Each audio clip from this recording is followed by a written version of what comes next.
This is the Unit 8 test review for APUS History for the midterm. It's going to cover chapters 23, 24, 25, and 26. We start off in the political paralysis of the Gilded Age, and where that chapter starts off is talking about the rise of Ulysses S. Grant. So he becomes the 18th president after Johnson. He was a great Civil War general, and at the conclusion of the Civil War, he received many gifts from people who were very grateful that he helped preserve the Union, even though Mrs. Lincoln called him Grant the Butcher for his brutal tactics. So you have three cities, Washington, D.C., Philadelphia, and his hometown of Galena, Illinois, that actually give him a house in gratitude after the Civil War. And then New York State is going to raise $105,000, and they present it to Grant, and instead of turning all of these gifts down, he accepts them. Now, Grant owed his victory in a large part to former slaves who now had the power of the ballot, and they cast it for him because he helped preserve the Union and fought to end slavery after Lincoln issued the Emancipation Proclamation, which took place January 1st, 1863 is when it went into effect. Opponents choose a poor candidate, some bloke named Seymour, and he ends up getting blown out of the water in the Electoral College, 214 votes to 80. Really didn't stand a chance against war hero Ulysses S. Grant. What else Grant has going for him is that he does something called waving the bloody shirt. This is to conjure up back in people's memory that he was a war hero. It's to recall the gory details of the battles and what Grant actually did to keep the Union together. He's also trying to remind people that the war was a result of Confederate Democrats. Now, Boss Tweed was the famous Democrat who ran Tammany Hall, the political machine in New York City, one of the most famous. Now, it's speculated that he pocketed somewhere between $20 and $250 million in his career. He fled to Spain, he was extradited, returned to the U.S., thrown in jail, and it's largely because of the journalism that exposed him. A lot had to do with the New York Times, who turned down a bribe not to publish stories. A lot had to do with Thomas Nast, famous political cartoonist, who made this cartoon right here. You see Tweed set up as a fat cat with a money bag as a head. Interestingly enough, Thomas Nast is also the person who made political cartoons that originally established Democrats, their symbol being a donkey, and Republicans having their symbol be an elephant. Now, to continue with the era of good stealings, we go from the corruption of Boss Tweed to the Credit Mobiler scandal, which involved a rail line. It's actually the Union Pacific makes a smaller railroad companies so they could deal with corruption under the auspices of just Credit Mobiler. So they get in a scandal under Grant administration, and it turns out it looks like Grant knows nothing about it, but he catches a little bit of flack because it happens under his administration's watch, so to say. Now, this involves railroad companies taking kickbacks, putting some money that they're skimming off the top into their pockets, money that does not belong to them, definitely corrupt happenings. In an attempt to avoid prosecution for all these corrupt dealings, the owners of Credit Mobiler, they actually distributed shares of the company's stock to key congressmen, knowing that if there was going to be a congressional hearing, they wouldn't get called on their stuff if congressmen had share in the stock, because that is to say they actually have ownership in the corporation. So if the corporation is going to get in trouble, so too are those congressmen. So why the heck would they start any congressional hearings on Credit Mobiler if they knew they would end up getting in trouble if something was found to be wrong with Credit Mobiler? Those two congressmen actually end up getting censured, which is kind of your formal reprimand for congressmen. So they do get in a little bit of trouble. Now remember, we're in the Gilded Age, so things are looking good, but really underneath the surface of all this glittering gold and this prosperity in America, things are not that good. One of the things that's happening is the economy is starting to tank. So the year is 1873, there's an economic panic. There was such a boom in manufacturing and industry that we start to see factories pop up all over the place, but in fact, it's more than the market can actually bear. So there's going to be a lot of foreclosures, people that take out loans and they can't pay them back because they're not making as much money as they thought they would, because the competition is so intense. So the market just cannot handle all these factories, and we start to see an economic collapse. Now, one of the solutions that was brought about or thought of to help solve the depression of 1873 actually comes from the debtors, the people in debt who owe money to banks, who owe loans back, they suggest to have higher inflation. So they're focusing on inflationary policies, thinking that if money becomes worth less and they have more of it, it'll be easier to pay off their debt. So if they have $1,000 debt, that number's not going to change. But if more money gets printed, it's easier to get money. Then all of a sudden they could acquire the $1,000 faster. So the creditors aren't going to like this so much, because that means the value of what they're getting paid back actually ends up being a lot less. Now, during the Gilded Age, there's Democrats, there's Republicans. They actually had little significant economic differences. The main differences are ethnic and cultural issues that divide memberships of the two parties. They are in fierce competition for power, which is one of the reasons that you see political machines coming about. And those who enjoyed a successful political career, they're usually the party loyalists. So if you can devote yourself to the Democratic Party through patronage jobs, under the spoil system, exchanging jobs for votes, if you are a party loyalist, you're going to rise through the ranks, and you're going to end up rotating through a bunch of different offices, getting a little bit of experience. And if you're found to be a favorable person, if you kind of put on the hat and do the good dance of the party, you're going to rise to prominence. So we would often see people avoid controversial issues. So you're a Democrat, you're a Republican, you are constantly fighting for voters. So let's just not talk about anything controversial, because we don't want to polarize voters and have them vote for a different political party. Because of this, it looks like there's not too many differences. This is why the official party platforms, based on the economy, based on other issues, it looks like Democrats and Republicans are pretty much the same, except for their culture and ethnicities. But they are, in fact, slightly different. One of the most epic battles of political parties in the Gilded Age comes through the Hayes-Tilden standoff in 1876. So the issue is there's a presidential election. Rutherford B. Hayes, the Republican, is running against the Democratic nominee, Samuel J. Tilden. So you should know right off the bat where we remember Samuel Tilden's name from. So if you don't, go back in your notes, try to figure that out.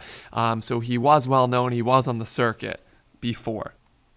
And Rutherford B. Hayes, of course, he gets the great nickname, the Great Unknown. Imagine that. You're running for president and your nickname is the Great Unknown. Well, anyway, these two guys go head to head, Republicans versus Democrats. And in 3 states, Florida, South Carolina, and Louisiana, it ends up like a tie. So these states are looking within themselves, and they're trying to recount the ballots and figure out who actually won. And Republicans are making sure that Democrats don't lie. So what they do is Republicans count the votes in Florida, and so do Democrats. Same thing happens in South Carolina and Louisiana. So what happens is Republicans count the votes in Florida, and they say, oh, it looks like Rutherford B. Hayes is the clear winner. But Democrats count the same exact votes in Florida, and they say, no, Samuel Tilden was the winner. And that same thing happens in South Carolina and Louisiana. So they have what's called returns, 2 sets of returns, voter returns, basic records of the presidential election, who cast their ballot for who. So they send those returns to Washington, D.C., and it's D.C.'s job to figure out, did Florida vote for Hayes, or do the electoral votes go towards Tilden? And they say the Republicans, say Hayes gets the votes, and the Democrats say Tilden gets the votes. Well, D.C., it's now their job to decipher this. So we get an electoral commission that is formed in 1877 to figure out this issue. So the Senate at the time has a Republican majority, which means they're going to put forward 5 members for this commission. Since there's a Republican majority, they send 3 Republicans, 2 Democrats. The House of Representatives has a Democratic majority. They also get to send 5 people because the Democrats are in control. They send 3 Democrats, 2 Republicans. The Supreme Court also gets to send 5 people to this commission. They send 3 Democrats and, or check that, 3 Republicans and 2 Democrats. So it tallies up to there being 8 Republicans on this commission, 7 Democrats. So if you're good with math, if you're good with logic, you guessed it, this commission in D.C. says that Rutherford B. Hayes is the winner. So what's the outcome? First of all, Democrats are completely enraged. They cannot believe it. They think the votes are counted wrong, and that Republicans, because they're in control naturally, they would pick Rutherford B. Hayes, the Republican. So they're not going to take this sitting down. Out of this standoff of 1876, one of the most famous elections, we get the Compromise of 1877. So in a Henry Clay-esque way, we sit down and we say, okay, Democrats come to the Republicans and say, Rutherford B. Hayes can have the presidency if these conditions are met. First of all, they want a transcontinental railroad stretching through the South. So they want it to go from Texas all the way to the Pacific. That's number one. Number two, they want to make sure that some patronage jobs are reserved for Democrats, so that Rutherford B. Hayes does not just appoint his friends and his cronies, the Democrats get some positions as well. Okay, and point number three, they want to end Reconstruction and pull federal troops out of the South. So that's really the term that gets met the quickest. Federal troops are pulled out of the South because of the Compromise of 1877. We officially get the end of Reconstruction. So consider our nation glued back together and becoming the United States once again. However, this was never really in writing. It was kind of a gentleman's agreement. So Rutherford B. Hayes gets into office and he's like, what, are you kidding me? I'm not going to give any jobs to Democrats. That was stupid. And it takes quite a while before a railroad actually gets built from Houston over to California. So Republicans are really the big winners in this so-called compromise.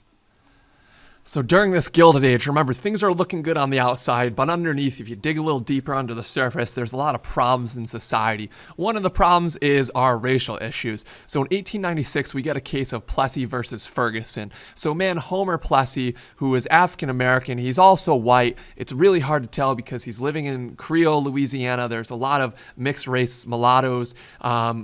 He boards a rail car, a white-only car, and this is a ploy, first of all. The NAACP is trying to pull this law to the Supreme Court and get some type of decision to prove that it's unconstitutional to have separate facilities for blacks and whites. So the conductor is in on this. There's a police investigator who's watching a couple seats diagonal from Plessy.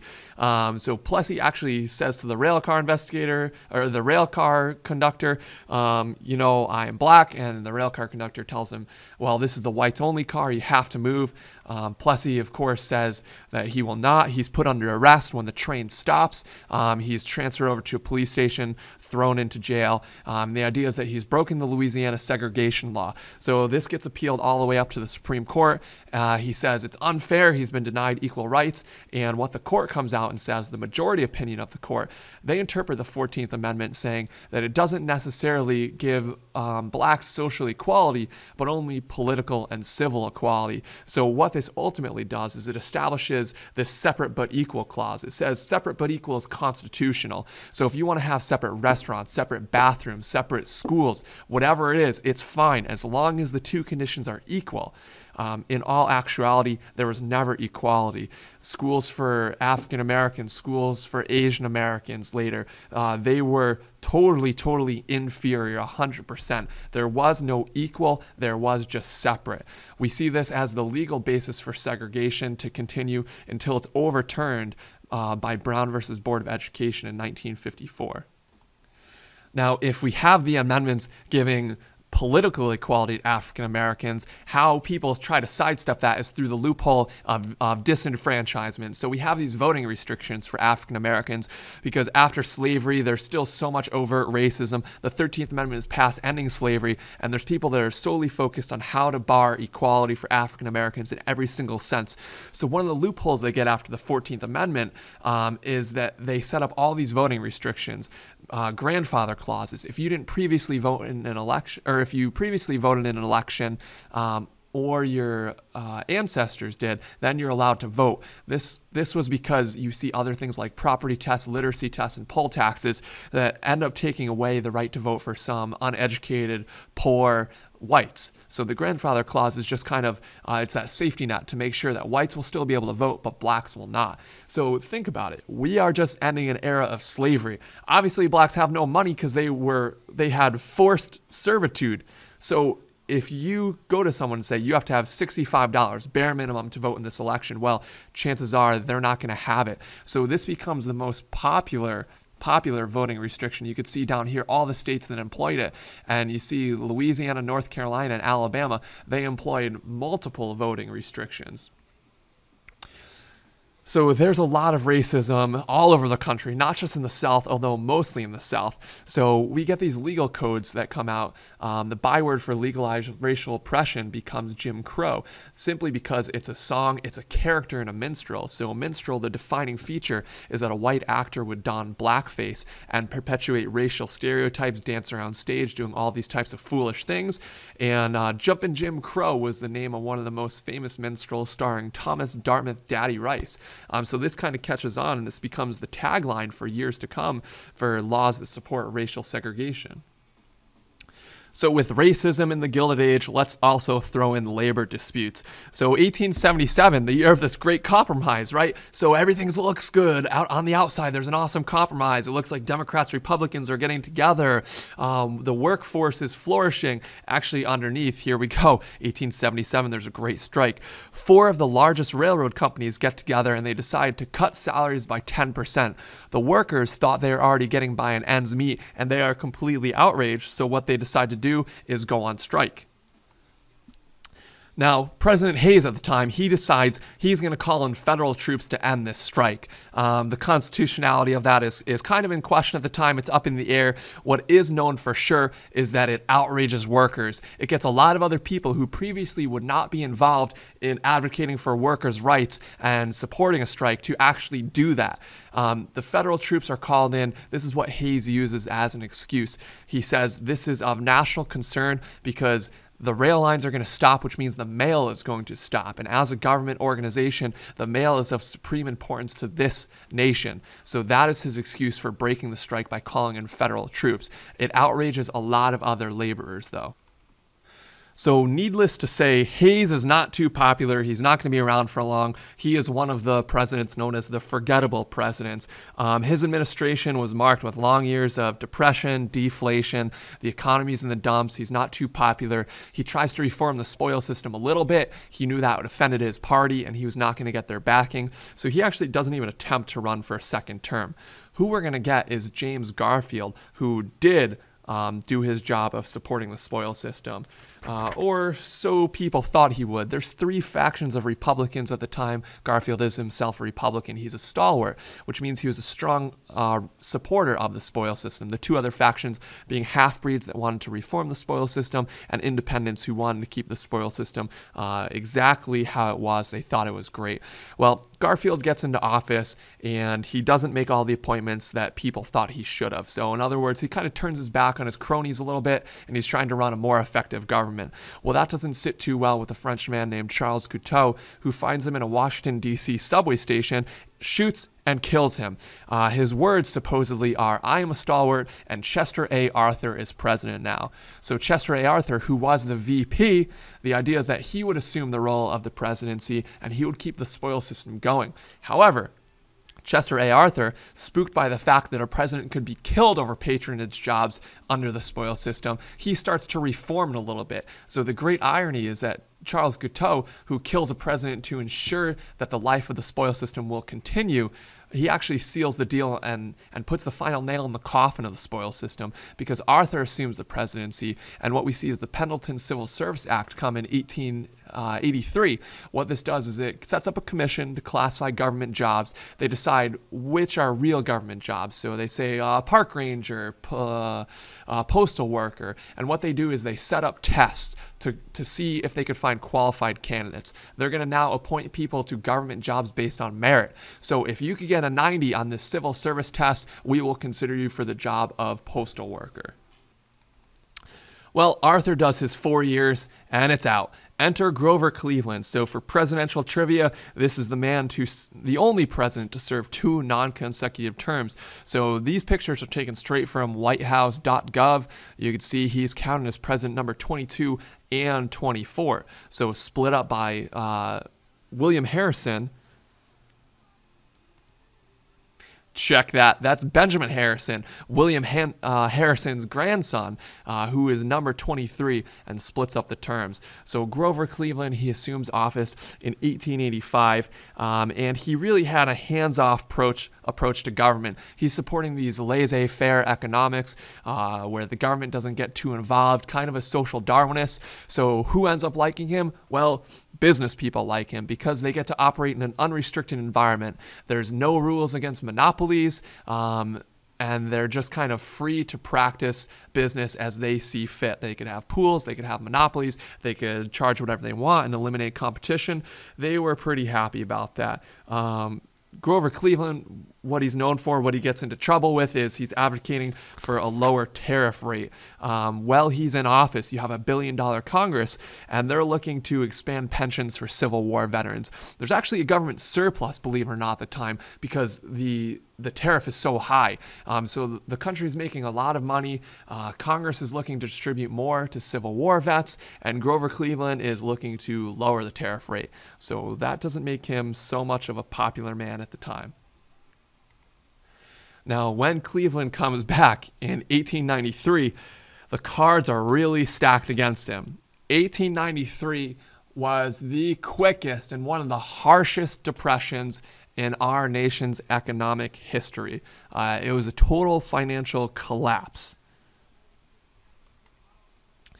In fact, the government loses so much money. Remember, we had a surplus before. Laughable, right? The government is losing so much money that they have to rely on this man, John Pierpont Morgan, to bail the government out. So a couple years ago, banks were failing and the government bailed them out. And there was a lot of criticism about that. You rewind history and you see the banks bailing the government out. Now, you know this guy's a baller. Whether you think he's a robber baron or a captain of industry, the fact that he had $60 million in gold just kind of laying around in his banking syndicate that he was able to give to the U.S. government. Now, he did not do this out of the goodness of his heart. He was a businessman. He got a crazy good commission out of this. He was always looking to make a buck. Remember, this is the man who ends up buying Carnegie Steel, turning it into U.S. Steel, which is our nation's first billion-dollar industry. So J.P. Morgan doing pretty well for himself. Also, hometown hero, he is from Cheshire, Connecticut. He went to Cheshire Academy as a child, right around the corner where I grew up from. It's also the town where Mr. Rose grew up. Now, J.P. Morgan, he also gets credited with the genius of interlocking dictorate. I think it's actually directorate. What he does is he has a board of directors, and he appoints each one of those board of directors to go oversee a different regional bank. So really what he has is all those directors have power over a different regional bank, meaning that he really has power over those banks. Kind of the transitive property. It's like if banker X is in charge of this bank and J.P. Morgan is in charge of banker X, it really means J.P. Morgan is in charge of this regional bank. So he's making a lot of money. He's monopolizing the banking industry. And he's doing fairly well for himself. So if we go back to this guy, Grover Cleveland, his actions with finances, trying to lower the tariff and having this Great Depression in 1893 and having to have J.P. Morgan bail him out, didn't look so good for the Democratic Party because he was, in fact, a Democrat. So what we're going to see is that Republicans are going to win big. So we have midterm elections. This isn't a presidential election. It's to elect congressmen. And because Grover Cleveland, this Democrat, has done so poorly in the eyes of the people, the citizens have his approval rating really, really low, they're going to vote many, many Republicans into Congress, hoping that their opposite ideologies will help right the ship and flip things around and fix our country, pull us out of this Great Depression that we're having. So thus enter the final shameful demise of Grover the Good, father of an illegitimate child. Congratulations on telling the truth, but the nation ends up not liking you too much anyway. Now, in the Gilded Age, we see the importance of railroads really stressed, mostly by the government, who realizes that they're hugely important. They transport goods, they're going to expand business, they're going to help people travel to cities, they help transport the mail, they are going to help spur the economy and get some economic growth. So even throughout this depression of 1893, there's a lot of railroad construction going on. Now, most of the railroads are building with government assistance because they are so costly. So what we're going to see a lot of the railroads get, sorry about that, they're going to get land grants, if not direct cash subsidies. Land grants were probably the most popular because the federal government just had a lot of Western land. So they're going to divvy that up. They're going to divide it out to railroads. And what are the railroads going to do with that land? Well, they're going to use it to build their thin track of rail line, and then they're going to sell the rest off and make crazy profits. Now, where there is profit to be made, there is corruption to be had, and we do see a lot of corruption. So a lot of the railroads that are set up and incorporate themselves fail because there's a lot of corruption. They don't have a good business model. However, you get one that's really admirable, the Great Northern Railroad. This is the only transcontinental railroad that was built without government aid. Good for them. They survive economic collapse. They do pretty well for themselves because they're focused on first establishing a proper business model. Now, the railroads are extremely important for hundreds and hundreds and hundreds of reasons. One of the big things is that they contribute to the growth of cities. When there's more rail lines, it's easier to transport people and move them into the cities, so cities start to flourish. Cities start to flourish for a couple other reasons too. You're going to have new building technology with the advent of the Bessemer process to make steel easier to refine. Made it stronger, it made it quicker, it made it cheaper. We could start building up. We get these skyscrapers. So people, the cities can actually house more people, which is great because there's more people coming in because of railroads. There's more people coming in because immigration is just going through the roof. So we start to see cities really, really grow, and it's mainly due to the rail lines. In the cities, when you do see a lot of buildings, what we're going to get is a new kind of school of thought of architecture. So you get these people called Richardsonians. They're following after the idea of this architect Richardson. So that's where the name comes from. And he believed that form should follow function. So if you have a triangular strip of land in an intersection of 4 streets, what can you use that for? Well, good question. You make a triangular building. If you're going to have offices in there, you're going to build straight up and you're going to set up cubicles and offices and nothing else. You're not going to have anything elaborate, no ornate architecture. The idea is that form follows function. If you need it to be an office building, great. You set up offices, you use what resources are available to you, and you don't worry about any elegance or extravagance beyond that. To continue on with railroads, this is a picture of the pools at Caesar's Palace in Las Vegas, Nevada. So what does this have to do with railroads? Well, a picture to illustrate pools, which go hand in hand with railroads, of course, because what railroad companies started to do is they actually formed pools, not literal pools like this, but what they did to try to expand their profit is they would get together with other railroad companies and make agreements so they could help set rates. They'd divide up different regions. Each company would oversee a different region. All the companies that operated within that region would set their prices, and then they would share the profits. Well, what this does is it eliminates competition. So great for the business, bad for the consumer, because they're not going to have anyone to undercut rates. They're going to have to go with the high rates that are set by these pools. So all the businesses win, the little guys lose, and the government is actually going to set up an organization to try to get rid of this. They set up the ICC, which is the Interstate Commerce Commission, set up by the Interstate Commerce Act. So if you Google ICC, what you're going to get is some stuff about cricket, a cricket tournament. Don't remember that. What you need to know is that the Interstate Commerce Commission, while it's kind of unsuccessful at first, it's the first real piece of legislation that looks to target these unfair business practices of pooling and to try to set up some trade and commerce regulations within the United States. Now, maybe one of the industries that people thought needed regulation was the steel industry. So remember, Andrew Carnegie, he's one of the greatest success stories, one of the greatest rags to riches stories in American history. He comes over from Scotland as a poor boy. He's working as a bobbin boy. He ends up getting a great opportunity to work as someone's personal secretary, make a decent living, a decent amount of money per month. He gets an investment opportunity. He watches his money make money. Well, it's actually his parents' money at first. They have to get a second mortgage on the house and give money to their son whom they believe in to make this investment, and it pays crazy good dividends. So he ends up starting a steel company, Carnegie Steel, and this is right in Pittsburgh. He practices vertical integration, so he owns every single thing in the process of making steel. He's going to own the mines to get the iron ore. He's going to own the ships that go across the Great Lakes and bring this to the factories. He's going to own the mills. He's going to own the rail lines that the finished product goes out on. And this is how he's going to make a crazy good profit. So 5 years before he dies, almost towards the end of his life, he decides to retire, and he sells off the steel, Carnegie Steel, to none other than JP Morgan, great financer, investment banker. So JP Morgan buys it for somewhere between $400 and $480 million. And he shakes his hand when the deal is done. JP Morgan says to Carnegie, "Congratulations, you're now the richest man in the world." And Carnegie turns to Morgan and he says, "Oh, I only wonder, if I were to ask you for 100 million more, would I have gotten it?" And Morgan said, "If you had asked before the deal was complete, you most certainly would have gotten it."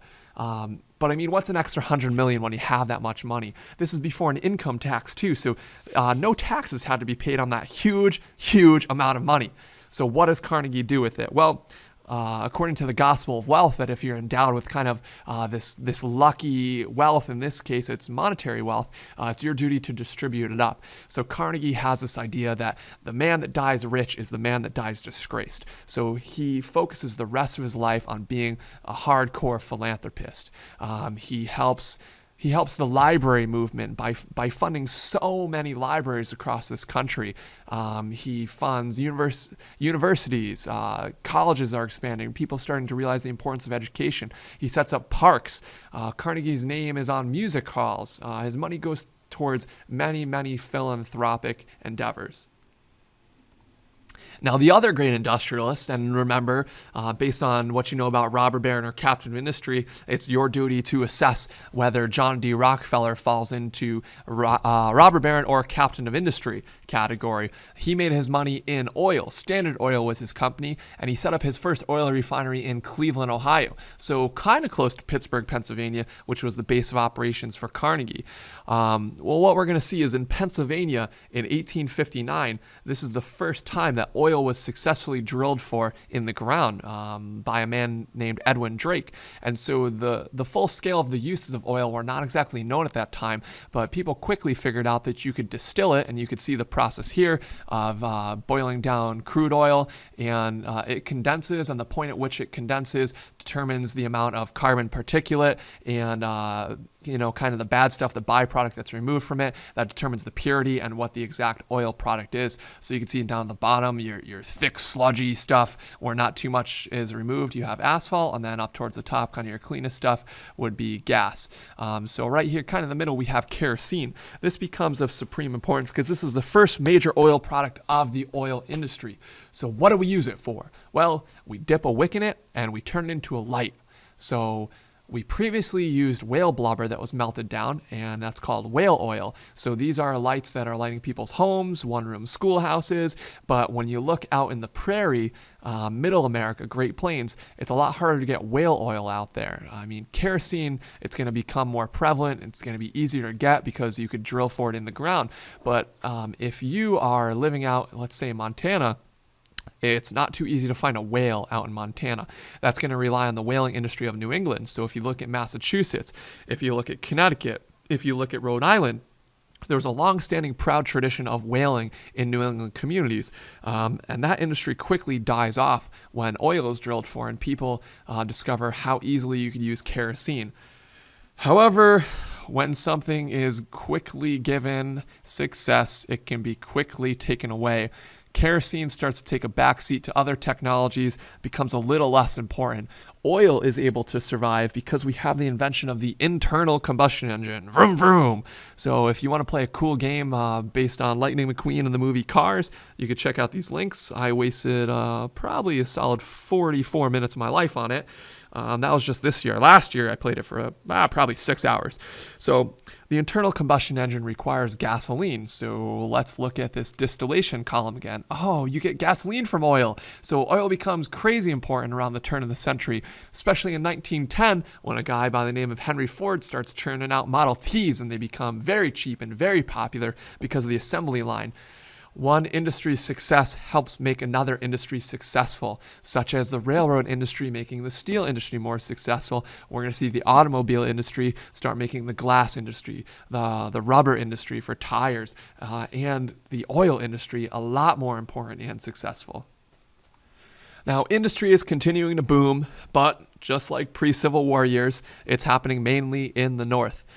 The South remains overwhelmingly rural, focused on agriculture. They're still kind of behind the North in terms of developing industry. So you're going to see a lot more agriculture, just like the good old days. Even if the South is mainly an agriculture economy, what they're still going to be able to have access to are catalogs, like the Gibson catalog, showcasing the Gibson girl. So although the South is remaining overwhelmingly rural and agricultural, you're still going to get this idea that spreads throughout the whole country, regardless of what their economy is based on, that you have a romantic ideal of the newly independent and athletic woman. So new style of dress, and this takes off not just in Gibson catalogs, but you're going to see a whole chain of other products that follow, like these paper dolls. So these would be playthings, different cutouts that you could put on different dolls, dress them up in style, in fashion, in elegance, in grace, and even in comfort. What we're going to see coming next for dress reform is shirtwaists, which are mostly silk blouses that tuck into a skirt. So now this becomes ideal of the new working woman, new independence shown by a two-piece outfit rather than a one-piece, rather than having a dress with a corset under it that's squeezing your insides, squeezing your ribs, your lungs together. You're going to have some more comfort and more freedom, which is going to lead to political freedom, and that's going to all start to trickle down for women's rights. Now, women really won out in the Industrial Revolution too, not only from this new dress, but because of the advent of the telephone and the Singer sewing machine, we start to set up industries based all around this. So we're going to have seamstresses set up in huge factories, and it's going to be a total job dominated by women. They're going to be switchboard operators as well, so they get this new economic independence as well because of the Industrial Revolution. Now, with more workers comes the idea to protect workers' rights. There's more people that are like-minded in forming unions. So we're going to get several unions that come together during this time. The first of which is the National Labor Union, NLU. What you should know about them is they make headway for being the first union to secure an 8-hour workday for government workers. This isn't private industry, but this is them saying, you know, government, let's lead the way, these regulations that the workday should be 8 hours. So the idea is that every man should have 8 hours to work, 8 hours to rest, and 8 hours to do with what he pleases. Okay, another labor union is the Knights of Labor. Now, they're... let's call them a little bit racist. They barred certain people from membership, particularly the Chinese. Remember, during this time, the Gilded Age, our ideas of Asians are not too comforting. In 1882, we passed the Chinese Exclusion Act. This bars any person coming from China who is an unskilled laborer from entering our country. So it essentially blocks off immigration for unskilled laborers, thinking that they were coming and taking American jobs and going back home or sending the money back home, so they weren't filtering it back into the American economy. So it was essentially, people thought that the Chinese were like stealing from Americans. So they were barred all the way up until 1943, believe it or not. Another union, which you can see advertised on this placard to the left, is the American Federation of Labor. They are probably the most enduring labor union, the most famous, probably the classiest too. From the post-Civil War era until now, they have endured. They formed with another labor union recently, a few years ago, a couple of decades, the CIO. So if you look up AFL, the American Federation of Labor, you will most likely see AFL-CIO, both working still as labor unions. Now, one of the things that labor unions, let's fast forward to about in the 2000s, that the labor unions are going to fight for is what happened back in this time in history in the Gilded Age.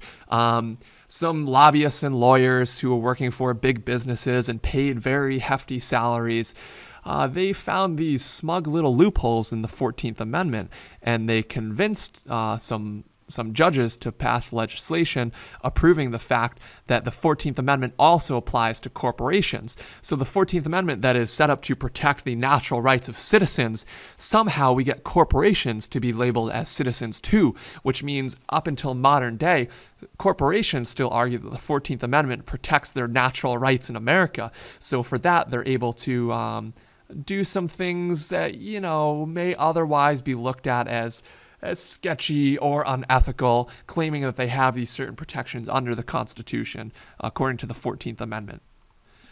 Now, because there's a lot of social angst, a lot of problems in the Gilded Age, what you have are people like Jane Addams, who buys this huge mansion in Chicago owned by some man named Hull. So it's called the Hull House, and this is part of the settlement house moving. What a settlement house is it's kind of like a house of welfare. You could go there and think of the song The YMCA. You could get yourself clean, you could have a good meal, you could do whatever you feel. So you could go to a settlement house like the Hull House, set up by Jane Addams in Chicago, and you could get some education, you could get childcare, you could get instruction in English, there's cultural activities, they're going to reform, they're going to lobby for social reform, trying to get some issues changed. There's pretty much whatever you need at these settlement houses. Now, who's not going to like this too much are the social Darwinists. What they're going to do is take a laissez-faire approach to the world and say, listen, the people that succeed in society succeed because they are meant to succeed. They are the strongest. They have adapted. They have some type of intuition or business sense. So in the case of Carnegie, Rockefeller, social Darwinists would say, well, they succeeded because they have something that no one else has. And businesses that fail because they are weak. So social Darwinists advocate against any type of regulation or government help. So how they're going to feel about immigrants is the same way that nativists would feel about immigrants. That, you know, they need to survive on their own. They shouldn't get any help from the government. They should get no assistance, no welfare programs. So they're not going to like settlement houses. This is social Darwinists. Nativists, except, are going to go a little bit further. They're going to take some issues with new immigrants because they're culturally different from previous immigrants. So the great irony is that a lot of nativists were immigrants themselves, or their parents were, yet they're fighting to stop immigration, or in some extreme cases, send immigrants back to the country that they came from. Well, what they're going to argue is that new immigrants, they just aren't assimilating. They're not adopting the American ideals that they should, and they're keeping their language and customs and cultures, and it is ruining America, and they're taking our jobs. And who supports these immigrants? What religious group? But the Roman Catholics, because the Roman Catholics are oppressed too. So they are the religious group that is most likely to take in the new immigrants. The nativists are hating them. The Roman Catholics are trying to help them out. So I mentioned one of the things the Hull House is doing is it's offering education, and we realized the importance of education at the time pretty much across the board. If we look at early civil rights leaders, Booker T. Washington, W.E.B. Du Bois, they both stressed the importance of education. So you have Booker T. on the left. He's saying that African Americans need to achieve economic equality. How they can do that is through education, trade education, vocational education. We're going to do hands-on manual labor. We're going to be carpenters. We're going to be plumbers. And this is going to lead us to economic equality. W.E.B. Du Bois looks at him and says, well, that's crazy. Why can't we have economic, political, and social equality? So let's advocate for a liberal arts education. Let's be the same as whites across the board. Let's learn French. Let's learn poetry. Let's learn everything in school instead of just focusing on trade crafts. W.E.B. Du Bois goes a step further and criticizes Booker T. Washington. In his book, there's a lot of text devoted to it. W.E.B. Du Bois publishes Souls of Black Folk, and he says to Booker T. Washington, dude, you're crazy. How are you going to advocate for African-American equality economically but not socially? In other words, Booker T. Washington is okay with segregation. He's okay with some Jim Crow laws. And W.E.B. Du Bois says, that's insane. How can you sit down and accept this? Booker T. Washington himself was a former slave. His last name was lost to the ages, so he chose his own last name, Washington, after great American George Washington. And he writes a book up from slavery. And so maybe it's the fact that he was a slave, that he thinks just achieving this one piece of independence is great, and then you can move on the next step. But you have these two guys that are saying that African Americans need equality, but they each have different ways they should go about it. So if you're more into reading, you could kind of hit pause and check this out. Just make sure that you keep in mind one of the most famous things that W.E.B. Du Bois is known for, other than being on like the forming council of the NAACP. Ida B. Wells also helped him out, who had that anti-lynching crusade. W.E.B. Du Bois, he's looking at the talented 10th. This is the top 10% of African Americans, and he says if we rely on our most intelligent, our most philosophical, our most capable and able of the race, they will lead us to social, political, and economic equality. So let's rely on them first. Now, the importance of education, as I said, all over the country, just flooding everyone's mind. So especially higher education, what we're going to see after the Civil War. So our first act, 1862, Hatch Act, is going to extend giving land to build colleges. 1887. After the Civil War, a lot of parents realized that, hey, my kid needs more skills to get by in this world and be successful. So what they do is they start pressuring Congress, they start pressuring their local lawmakers to allocate funds to build schools. And one of the things they do is start building more colleges. So the federal government passes the Morrill Land Grant Act. And there's two options for the Morrill Land Grant Act. The federal government gives land to the states, and the states can either, one, build a college on that land, or two, sell that land and use the profits to build colleges. So the Hatch Act extends this, and they're both looking at building colleges, giving land, supporting higher education. So what you get out of this is crazy college growth in America. You're going to get like University of Pennsylvania, the whole entire California state school system. So this is USC, this is UCLA, this is UCSB. Remember, schools like Harvard, Yale, Cornell, all the Ivy Leagues, they've been around for a while, but you're going to see literally hundreds of colleges pop up because of these land grants. So colleges are on the rise, so is literacy. More people know how to read. This has huge, huge impacts for our nation. We're going to see Joseph Pulitzer, William Randolph Hearst owning 2 New York newspapers, and because more people know how to read, there's a wider market for sales. They're going to be in a fierce competition to try to sell papers, and they're going to rely on yellow journalism. They are going to showcase the scandal. They're going to showcase sex and crime, whatever it takes, whatever headline will sell the newspaper, they're going to do it. Well, they're going to write the headlines. Newsies are going to actually sell the papers. And, you know, maybe it's this new type of filth that leads to some drastic changes in how families are operating around the turn of the century, going into the years 1900. More children are being born out of wedlock. And interestingly enough, we're also going to see family size is declining. So people are having less kids. A lot of it has to do with the fact that they're moving out of rural communities where they need kids to do chores, and they're moving into the cities where jobs are. Particularly women are moving into the cities because there's jobs in factories as seamstresses, switchboard operators, typists. African Americans are moving into cities, fleeing segregation and discrimination in the South. With literature, we're going to see some novels too. So we have a lot of great American novelists. Mark Twain in this time, he's the one who coins the term Gilded Age. We're going to see him write Huckleberry Finn, The Adventures of Tom Sawyer, Connecticut Yankee, and King Arthur's Court. And I'm sure you could go on and name 50 more.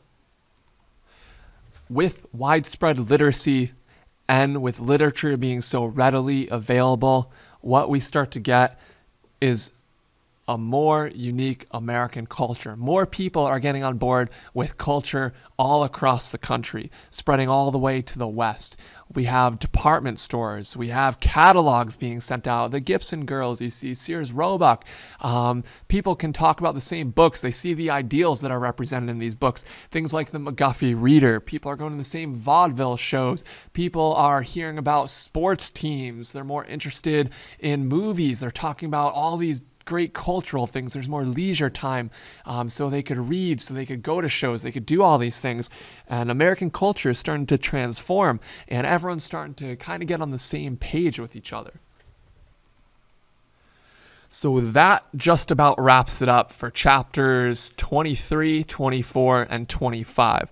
I'm going to stop right there and make you responsible yourself for chapter 26 because we just went over that recently the last couple days.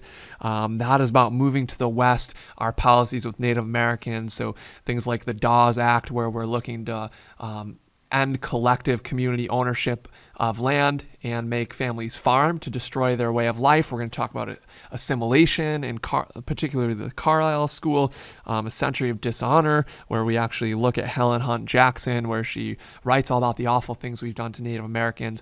But this is a list of terms and different concepts and items that you should know for the test. If you have any questions on these, please email me, catch me on Twitter, let me know. Good luck.